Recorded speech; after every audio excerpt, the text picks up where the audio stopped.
श्रीस्वामी पुष्करिणिकाप्लव निर्मलाङ्गाः श्रेयोर्थिनो हरविरिञ्च सनन्दनाद्याः द्वारे वसन्ति वरवेत्र हतोत्तमाङ्गाः श्रीवेङ्कटाचलपते तव सुप्रभातम्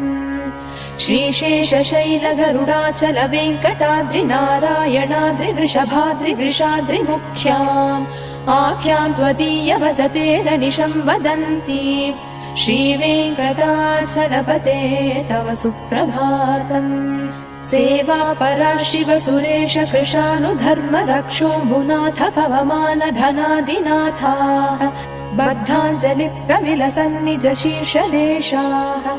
श्रीवेङ्कटाचलपते तव सुप्रभातम् धाटीषु ते विहगराज मृगाधिराज नागाधिराज गजराज हयाधिराजा